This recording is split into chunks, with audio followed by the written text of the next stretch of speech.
Je vous invite à prendre la suite de la lecture quotidienne de la maison.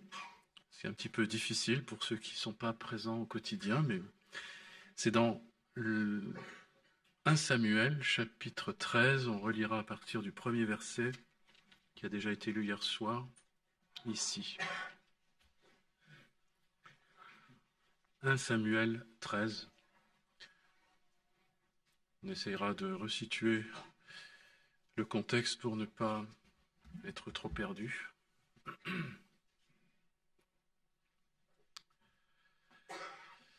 Saül était âgé de 3 petits points lorsqu'il devint roi, et il avait déjà régné 2 ans sur Israël. Saül choisit 3000 hommes d'Israël, 2000 étaient avec lui à Michmash et sur la montagne de Béthel, et 1000 étaient avec Jonathan à Gibéa de Benjamin. Il renvoya le reste du peuple, chacun à sa tente. Jonathan bâtit le poste des Philistins qui étaient à Géba, et les Philistins l'apprirent. Saül fit sonner de la trompette dans tout le pays en disant « Que les Hébreux écoutent ». Tout Israël entendit que l'on disait « Saül a battu le poste des Philistins, et Israël se rend au Dieu, aux Philistins ». Et le peuple fut convoqué auprès de Saül à Gilgal. Les Philistins s'assemblèrent pour combattre Israël. Ils avaient 1000 chars et 6000 cavaliers. Et ce peuple était innombrable, comme le sable qui est sur le bord de la mer. Ils vinrent camper à Michmash, à l'orient de Bethaven. Les hommes d'Israël se virent à l'extrémité, car ils étaient serrés de près. Et ils se cachèrent dans les cavernes, dans les buissons, dans les rochers, dans les tours et dans les citernes. Il y eut aussi des Hébreux qui passèrent le Jourdain pour aller au pays de Gad et de Galad. Saül était encore à Gilgal, et tout le peuple qui se trouvait auprès de lui tremblait. Il attendit 7 jours selon le terme fixé par Samuel. Mais Samuel n'arrivait pas à Gilgal, et le peuple se dispersait loin de Saül. Alors Saül dit « Amenez-moi l'holocauste et les sacrifices d'action de grâce. » Et il offrit l'holocauste. Comme il achevait d'offrir l'holocauste, voici Samuel arriva, et Saül sortit au-devant de lui pour le saluer. Samuel lui dit « Qu'as-tu fait » Saül répondit « Lorsque j'ai vu que le peuple se dispersait loin de moi, que tu n'arrivais pas au terme fixé, que les Philistins étaient assemblés à Michmash, je me suis dit « Les Philistins vont descendre contre moi à Gilgal, et je n'ai pas imploré l'Éternel. » C'est alors que je me suis fait violence que j'ai offert l'holocauste. Samuel dit à Saül, « Tu as agi en insensé. Tu n'as pas observé le commandement de l'Éternel que l'Éternel ton Dieu t'avait donné. L'Éternel aurait affermi pour toujours ton règne sur Israël, et maintenant ton règne ne durera point. L'Éternel s'est choisi un homme selon son cœur, et l'Éternel l'a destiné à être le chef de son peuple parce que tu n'as pas observé ce que l'Éternel t'avait commandé. » Pour préciser ce qui avait été commandé, on le voit dans le chapitre 10, juste avant.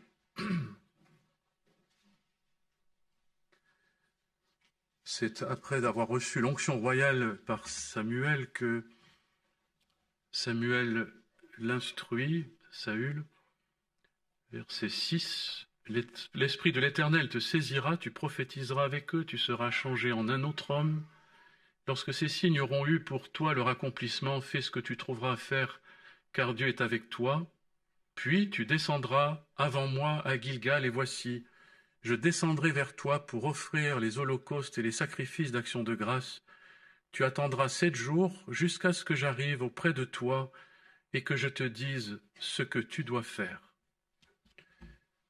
Voilà, donc la transgression qui est soulignée de Saül, c'est de ne pas avoir attendu l'arrivée de Samuel et d'avoir offert l'holocauste de sa propre initiative en vue d'être délivré de la menace des Philistins, alors que tout le peuple était saisi de crainte et tremblait et fuyait et s'éloignait de Saül. Il voyait le peuple se disperser, et dans une sorte de crainte, panique, Saül, en disant « Je me suis fait violence », a offert ce sacrifice sans attendre Samuel. C'est la conséquence et le jugement que Samuel prononce sur lui, c'est-à-dire la perte de la royauté pour son héritage, qui est quelque chose de terrible, qui, je pense, nous force à méditer ce texte avec crainte. Personnellement, c'est quelque chose qui me remplit quand même d'un certain tremblement et d'une certaine crainte, parce que on voit que apparemment Saül a fait des choses qui étaient pieuses, dignes d'un homme de foi et de quelqu'un qui craignait Dieu, parce qu'il a offert un holocauste. Et pourtant, il ne l'a pas fait selon les termes qui lui étaient demandés. Et donc, ce jugement tombe sur lui. C'est quelque chose quand même qui est une source de réflexion. On doit absolument méditer ça parce que il ne faudrait pas quand même qu'on se trompe, nous aussi, dans notre piété, dans notre façon de vivre notre foi avec le Seigneur, en croyant bien faire, en se donnant des justifications et en étant complètement, je dirais, entre parenthèses, à côté de la plaque, et de ne pas du tout plaire au Seigneur.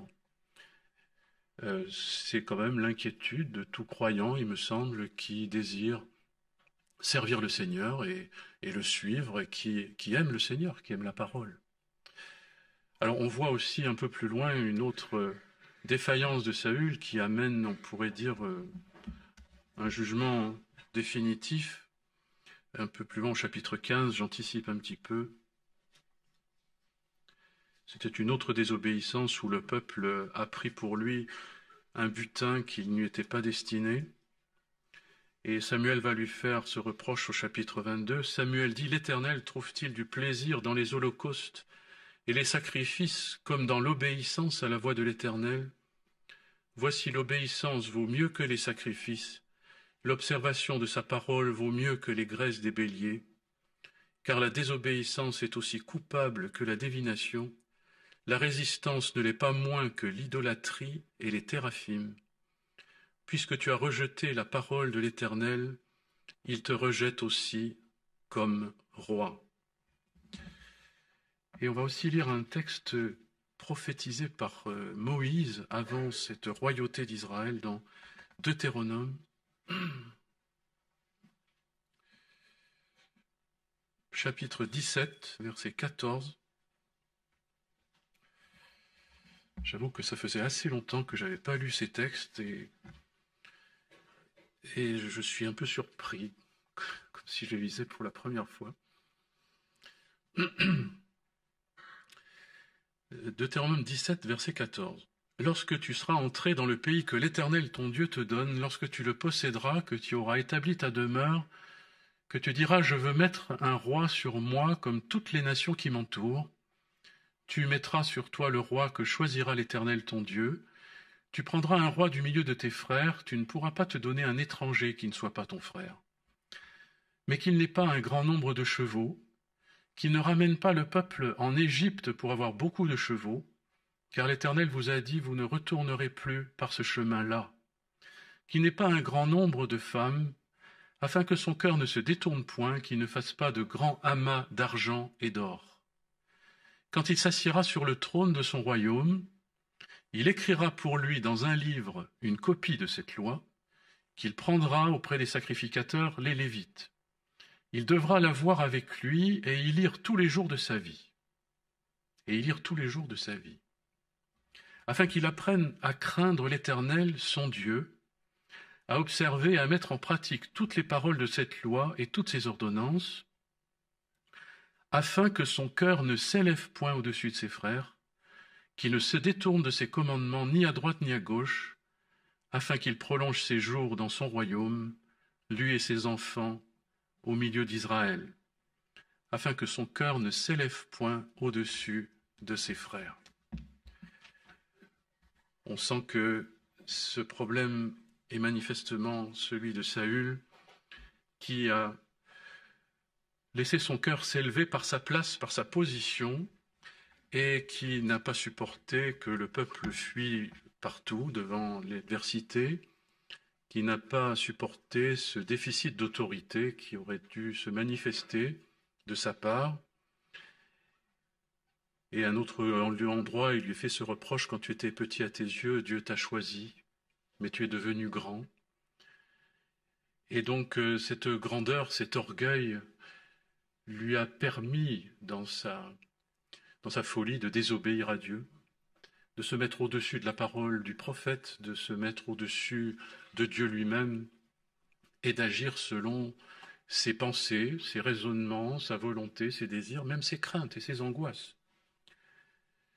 En fait, c'est de l'orgueil que d'agir en dehors de la pensée de Dieu, de la volonté de Dieu, pour qui est son peuple, enfant de Dieu ou serviteur de Dieu. Nous sommes donc appelés, comme il est dit dans ces textes, à chercher l'obéissance, parce que la désobéissance est coupable, plus coupable que la divination. La résistance ne l'est pas moins que l'idolâtrie. Donc il y a bien quelque chose de grave dans ces attitudes et qui sont manifestations d'orgueil et d'élévation. On va lire peut-être d'autres textes dans le Nouveau Testament pour aller plus loin. Dans Luc, l'évangile de Luc, chapitre 22, verset 24. Il s'éleva aussi parmi les apôtres une contestation, lequel d'entre eux devait être estimé le plus grand. Jésus leur dit, les rois des nations les maîtrisent, ceux qui les dominent sont appelés bienfaiteurs, qu'il n'en soit pas de même pour vous, mais que le plus grand parmi vous soit comme le plus petit, celui qui gouverne comme celui qui sert, car quel est le plus grand, celui qui est à table ou celui qui sert? N'est-ce pas celui qui est à table?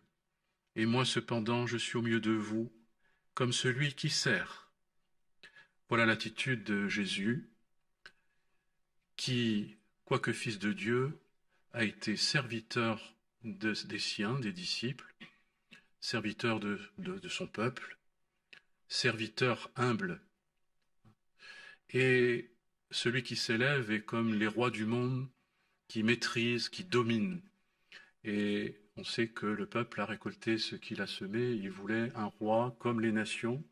Et ils ont eu ce roi, malheureusement, comme les nations, qui va servir aussi de jugement pour lui, pour le peuple, à cause de cette volonté d'avoir l'équivalent des nations, c'est-à-dire de faire ce qui avait été, dont avait averti Moïse, aller vers l'Égypte, aller chercher les chevaux, aller chercher la force, aller chercher la grandeur, la même chose que ce que le monde propose et qui n'est pas du tout destiné au peuple de Dieu, qui est appelé à mettre sa confiance en Dieu, qui est un peuple humble, petit, faible, qui doit le rester pour justement que sa confiance soit en Dieu et en Dieu seul.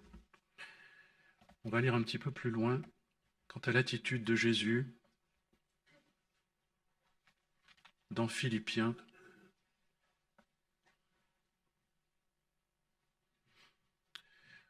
Chapitre 2, verset 3. Ne faites rien par esprit de parti, par vaine gloire, mais que l'humilité vous fasse regarder les autres comme étant au-dessus de vous-même.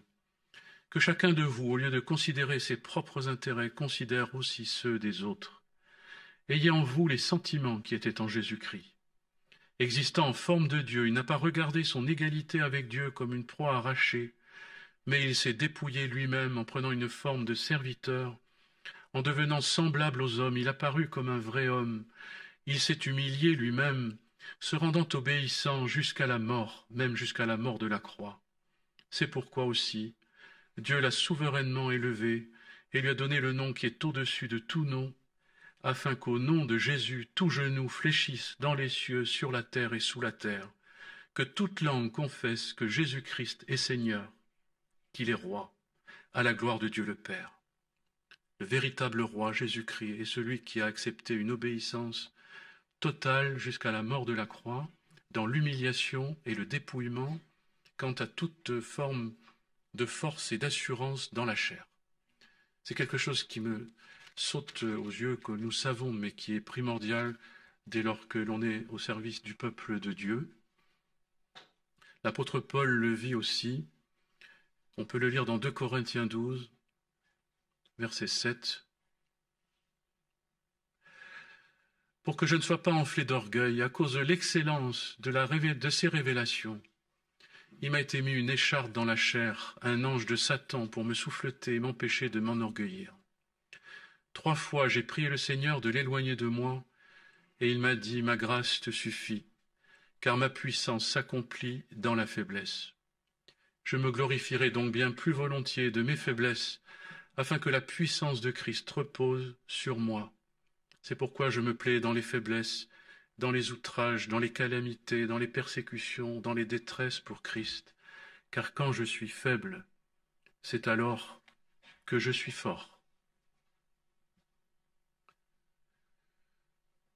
Dans 1 Timothée, je lis beaucoup de textes, excusez-moi, mais c'est la parole.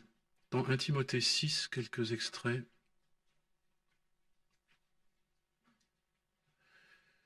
Verset 3, « Si quelqu'un enseigne de fausses doctrines, ne s'attache pas aux saines paroles de notre Seigneur Jésus-Christ, à la doctrine qui est selon la piété, il est enflé d'orgueil, il ne sait rien, il a la maladie des questions oiseuses, des disputes de mots, d'où naissent l'envie, les querelles, les calomnies, les mauvais soupçons, les vaines discussions d'hommes corrompus d'entendement, privés de la vérité, croyant que la piété est une source de gain.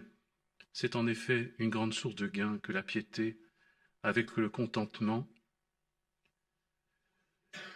Je saute un peu pour aller plus vite. Verset 17. « Recommande aux riches du présent siècle de ne pas être orgueilleux, de ne pas mettre leur espérance dans des richesses incertaines, mais de la mettre en Dieu qui nous donne avec abondance toutes choses pour que nous en jouissions.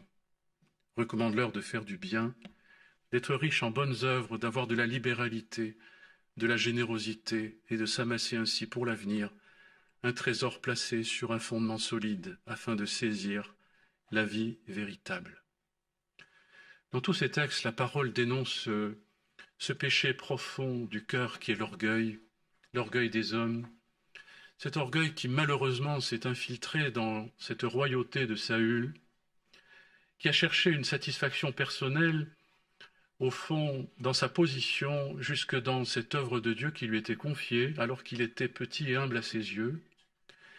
Et c'est donc forcément un avertissement qui nous concerne, de veiller à ce que notre piété ne soit pas faussée par les intérêts personnels, par l'orgueil, les ambitions personnelles, la volonté d'accomplir nos désirs, de se réaliser, d'être, de s'épanouir et d'être heureux, on peut dire, d'une manière très humaine. Le dernier cantique qu'on a chanté, qu'on a entendu de la chorale, est magnifique parce que c'est un chant d'évangélisation, je ne me souvenais plus, mais qui avait été fait par notre ancienne amie Madame Dupont. Il promet le bonheur, oui, il y a un bonheur, mais ce n'est pas le bonheur tourné vers l'homme. Le sens de la vraie piété, ce n'est pas l'homme, ce n'est pas soi-même. Christ n'a pas cherché à se complaire en lui-même, il n'a pas cherché ce qui lui plaît, mais il s'est soumis, il a obéi au Père. Et c'est le contraire de Saül qui a cherché à se complaire en lui-même, à affermir sa royauté, son autorité, jusque dans des gestes de piété, dans des traditions justes et bonnes qui étaient celles du peuple, qui étaient d'offrir un holocauste, un sacrifice. Mais on peut aussi utiliser à des fins personnelles des choses pieuses, la prière par exemple, non pas dans l'esprit dans lequel dans la vraie piété dans laquelle on est appelé à s'approcher de Dieu humblement, dans la demande, et en faisant part de nos besoins à Dieu humblement et dans l'attente et la soumission à sa réponse, mais dans une forme d'autorité qui veut arracher à Dieu un exaucement, arracher à Dieu le succès, qui va nous délivrer de l'angoisse, de la crainte, et elle était légitime devant l'épreuve. Parce qu'en fait, on peut avoir une piété tournée totalement vers soi et qui ne s'attache pas au Seigneur. On l'a chanté, le psaume tout à l'heure, je l'ai retenu. On a dit « Puisqu'il m'aime, je le délivrerai, je le protégerai, puisqu'il connaît mon nom, il m'invoquera, je lui répondrai, je serai avec lui dans la détresse, je le délivrerai, je le glorifierai, etc. Je le rassasierai de longs jours. Puisqu'il m'aime, je le délivrerai. » Le problème, c'est qu'on peut offrir des sacrifices à Dieu sans l'aimer, parce qu'on s'aime soi-même. Et c'est le problème de Saül. Il me semble que c'est le modèle de ce grand défaut. C'est qu'il aimait son honneur, il aimait ses ambitions, il aimait sa position, et il a utilisé les choses de Dieu à des fins personnelles. C'est en ça qu'il y a une profanation. Et je pense que ça fait trembler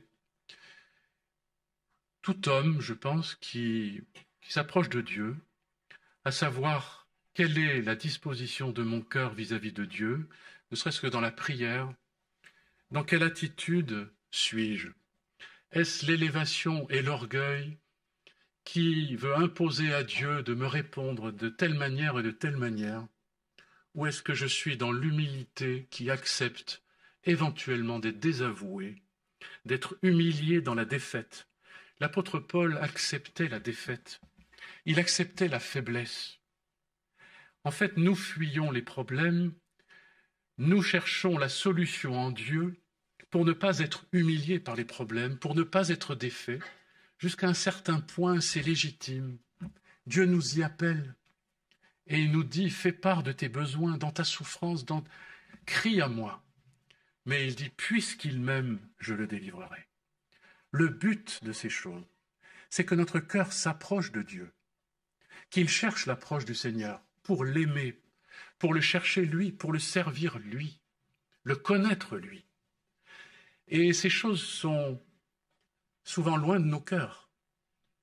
Et il est important que la parole, le Saint-Esprit, la conscience nous soient éclairées par la parole et le Saint-Esprit pour que ces choses soient dévoilées afin que notre orgueil, notre volonté propre qui s'infiltre jusque dans l'œuvre de Dieu avec des ambitions, parce qu'on veut une place, parce qu'on veut être ceci, on veut être cela, on le réclame, et ça se manifeste surtout quand on est frustré, que ce n'est pas au rendez-vous, par la colère, par le désespoir, par la dépression, par le découragement.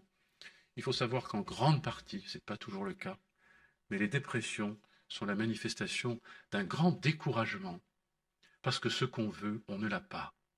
Mais on refuse de laisser l'humiliation de cette frustration s'installer dans le cœur.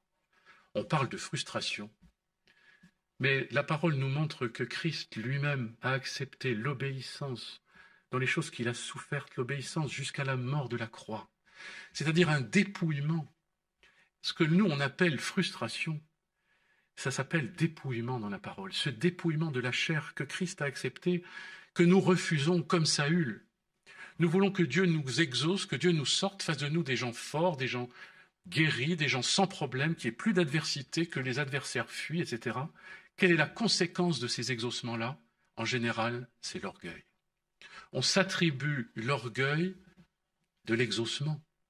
Le Seigneur m'a exaucé parce que probablement je suis bon chrétien. Je suis fidèle depuis 40 ans, je suis serviteur de Dieu, et que sais-je, et que sais-je.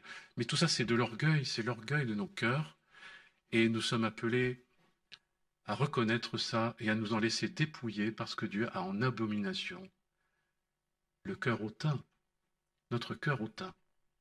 Et c'est tellement fort que Saül a été dépouillé de sa royauté, pas de manière immédiate, mais ça va être terrible, parce que Saül est quelqu'un qui va se suicider quand même à la fin de sa vie, dans un grand désespoir, et qui au final va se tourner vers l'occultisme et vers l'idolâtrie, parce que son attitude vis-à-vis de Dieu d'offrir un holocauste pour le succès envers les Philistins était en fait déjà une attitude idolâtre.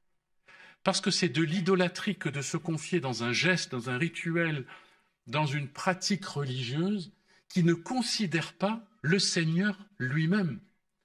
Je peux faire des génuflexions, je peux faire des prières répétées, mais je ne considère pas le Seigneur, mon Créateur, qui crie dans son cœur « Où est Dieu, mon Créateur ?» Je crois que c'est dans Job que tu dis ça. « Où est Dieu, mon Créateur ?» Qui est-ce qui cherche la face de Dieu? Je cherche des solutions à mes problèmes, mais je ne cherche pas la face de Dieu. Et je me rends compte que nos problèmes, les difficultés de la vie, en fait, nous humilient. Et encore récemment, je traversais des difficultés personnelles et je crie à Dieu pour en être délivré, etc. Mais je me dis en fait, pourquoi ça arrive? Alors que tout ça est pour servir Dieu, pour ça et pour sa gloire, et tout ça est pour... Oui, mais peut-être faut-il encore être humilié, de façon à ne pas s'emparer de la bénédiction, de ne pas s'emparer des choses que Dieu veut nous donner dans sa grâce, dans l'abondance de sa grâce, comme si tout d'un coup nous pouvions nous en glorifier. Qu'as-tu que tu n'aies reçu? Pourquoi te glorifies-tu? Nous nous glorifions si vite.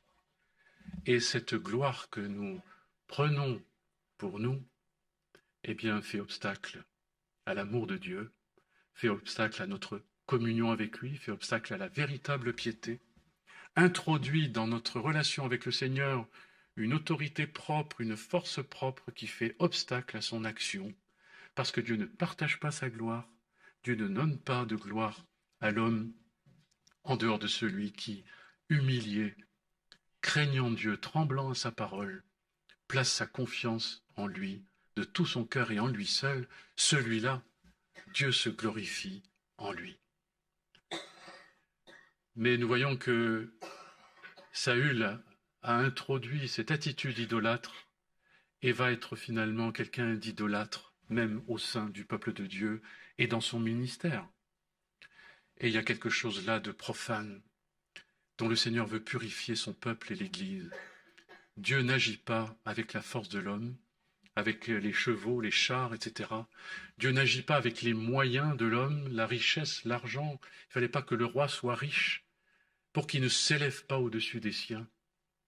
Et il est dit dans la parole, même dans le Nouveau Testament, que la piété est une source de gain, certes, mais attention, de ne pas s'enorgueillir de ce gain, de ne pas être orgueilleux de sa connaissance, de ses bénédictions, de sa sagesse, de sa théologie peut-être, de ne pas être orgueilleux de ses biens, de la bénédiction matérielle que Dieu nous donne.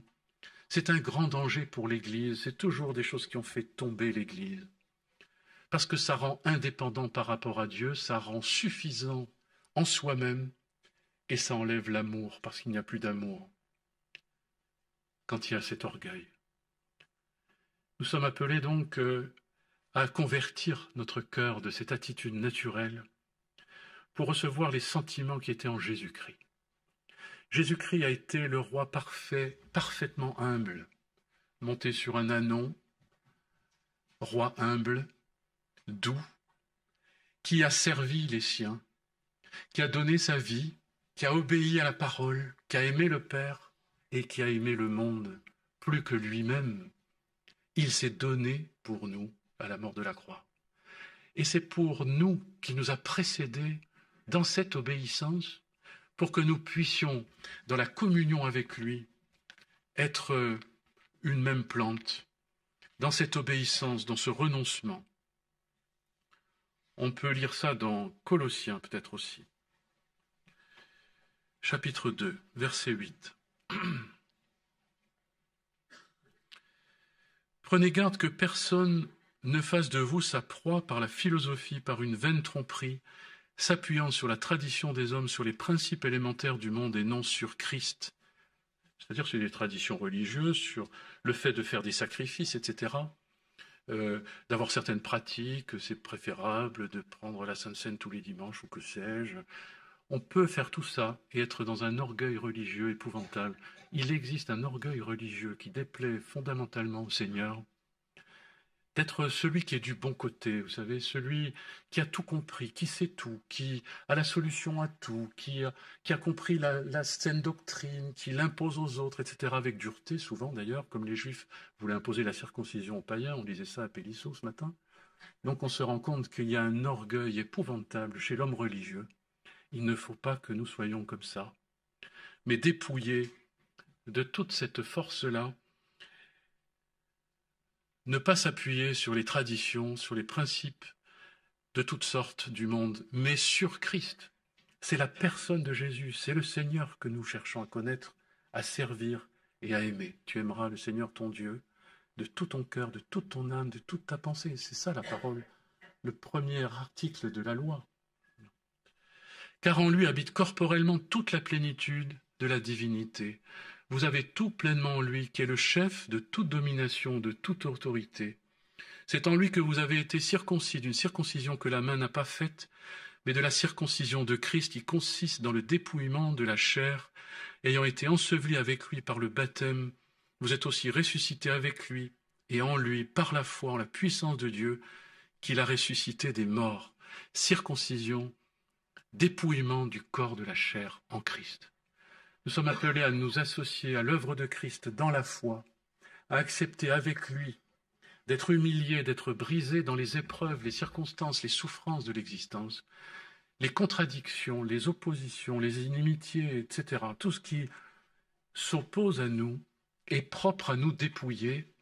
Et c'est dans ces moments-là, il me semble, qu'il faut nous associer à Christ dans la croix et dire « Seigneur, je suis mort avec toi et dépouillé de tout. Je me confie dans ta grâce, je me confie dans ta résurrection. Quelle que soit la réponse que tu donneras, ma vie est entre tes mains. Je n'impose rien, je ne demande rien, et on le verra tout à l'heure encore si on a le temps. Je me soumets au Père des esprits dans l'épreuve. » Donc ce dépouillement de la croix, vous étiez morts par vos offenses, par l'incirconcision de votre chair, il vous a rendus à la vie avec lui en nous faisant grâce pour toutes nos offenses. Il a effacé l'acte dont les ordonnances nous condamnaient qui subsistaient contre nous, il a éliminé en le clouant à la croix, il a dépouillé les dominations, les autorités, les a livrées publiquement en spectacle, en triomphant d'elles par la croix. Triomphe du roi Jésus, le roi obéissant, soumis, qui aimait véritablement le Père, le Fils uni à son Père dans une communion parfaite, est mort dans l'obéissance, et cette obéissance l'a conduit à la victoire sur l'adversité.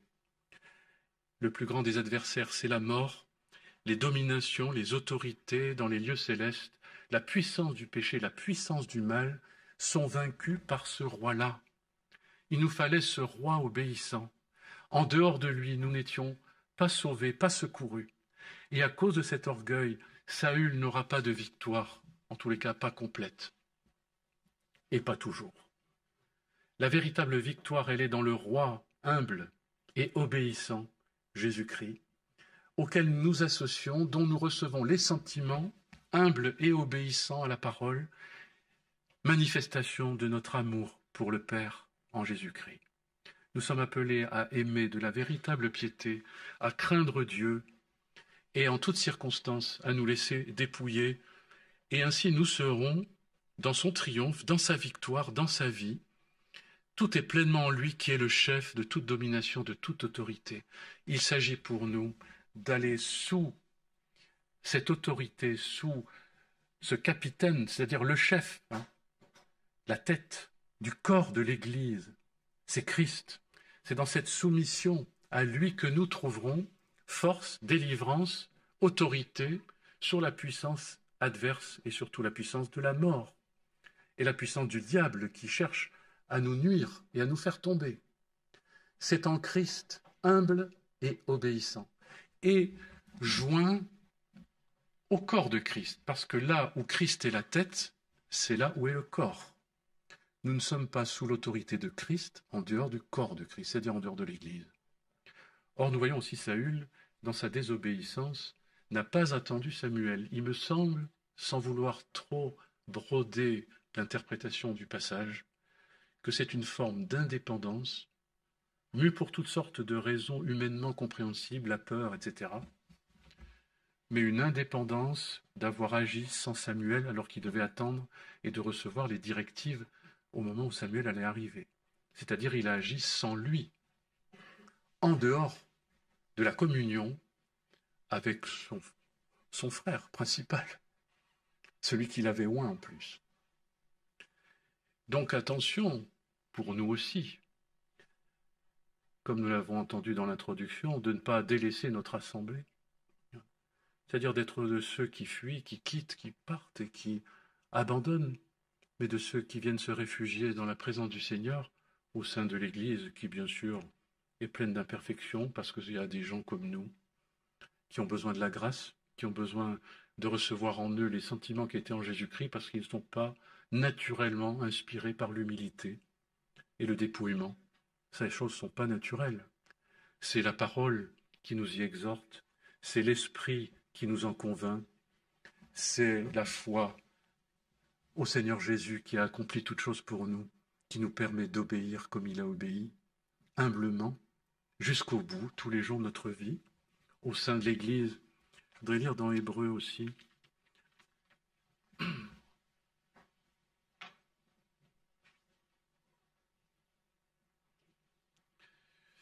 Chapitre 12, verset 7. Supportez le châtiment, c'est comme des fils que Dieu vous traite.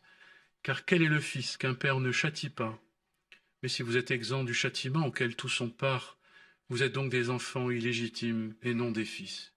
D'ailleurs, puisque nos pères, selon la chair, nous ont châtiés, que nous les avons respectés, ne devons-nous pas, à bien plus forte raison, nous soumettre au Père des esprits pour avoir la vie?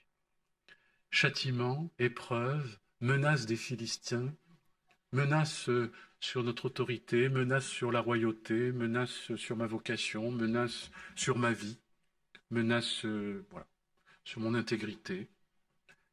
Dans toutes ces choses, je me confie dans l'amour du Père. Parce que ce n'est pas parce que je suis menacé par la mort, par les puissances, par la hauteur, etc., que je suis éloigné de l'amour de Dieu. Rien ne me distanciera de l'amour de Dieu manifesté en Jésus-Christ.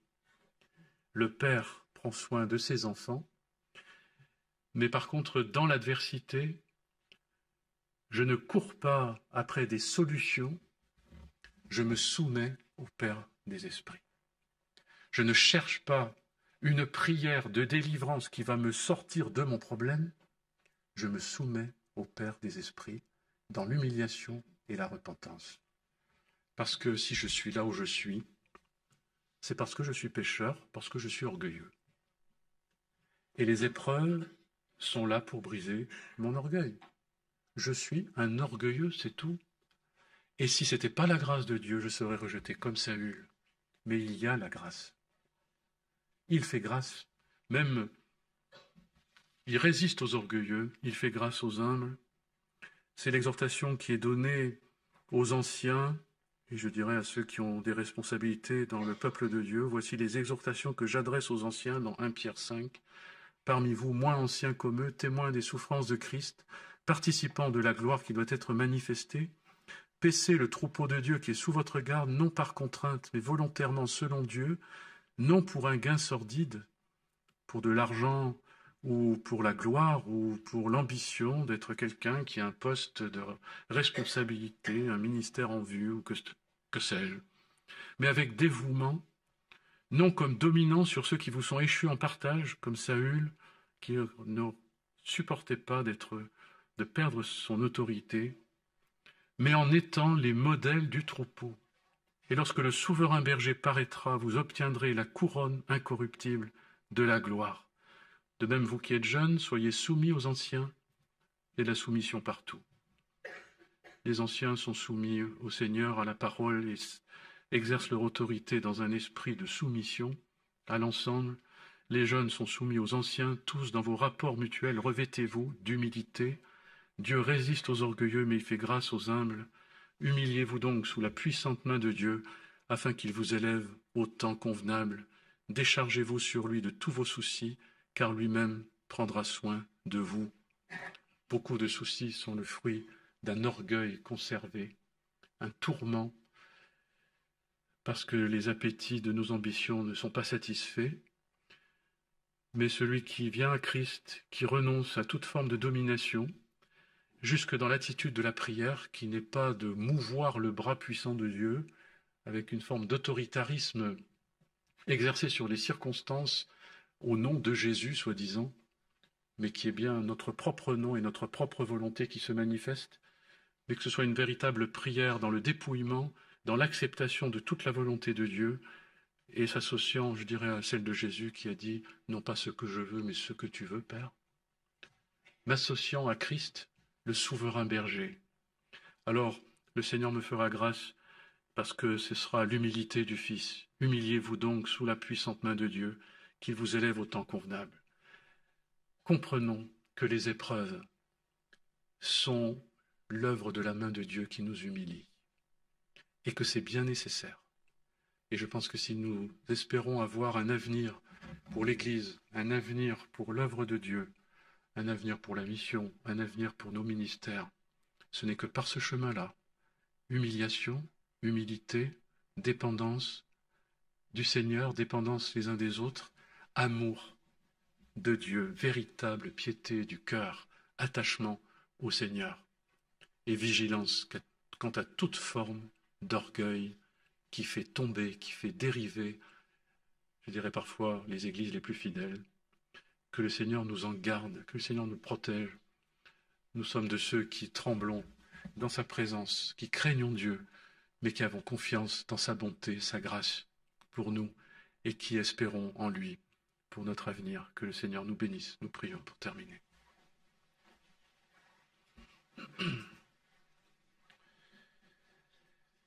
Seigneur, nous voulons laisser ta parole nous convaincre de cet orgueil fou qui souvent habite nos pensées, nos cœurs, notre volonté, jusque notre piété, nos prières.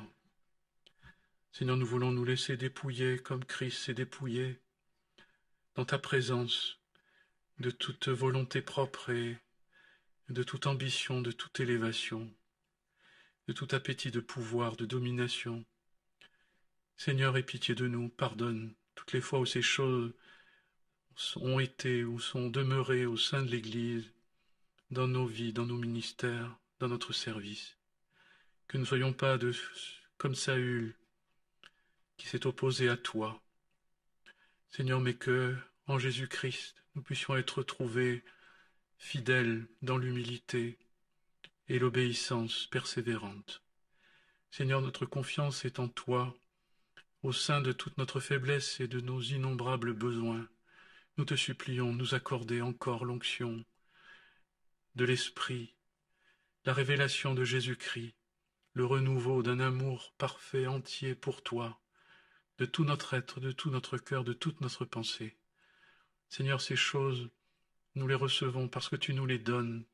Nous te bénissons de nous les accorder et de purifier ainsi notre service, notre œuvre, notre vie devant toi, afin que tu sois glorifié, que tu puisses, Seigneur, sauver ton peuple et sauver tous ceux que tu appelles à la vie. Nous soumettons au Père des esprits pour avoir la vie. Béni sois-tu, Père éternel, en Jésus-Christ. Amen.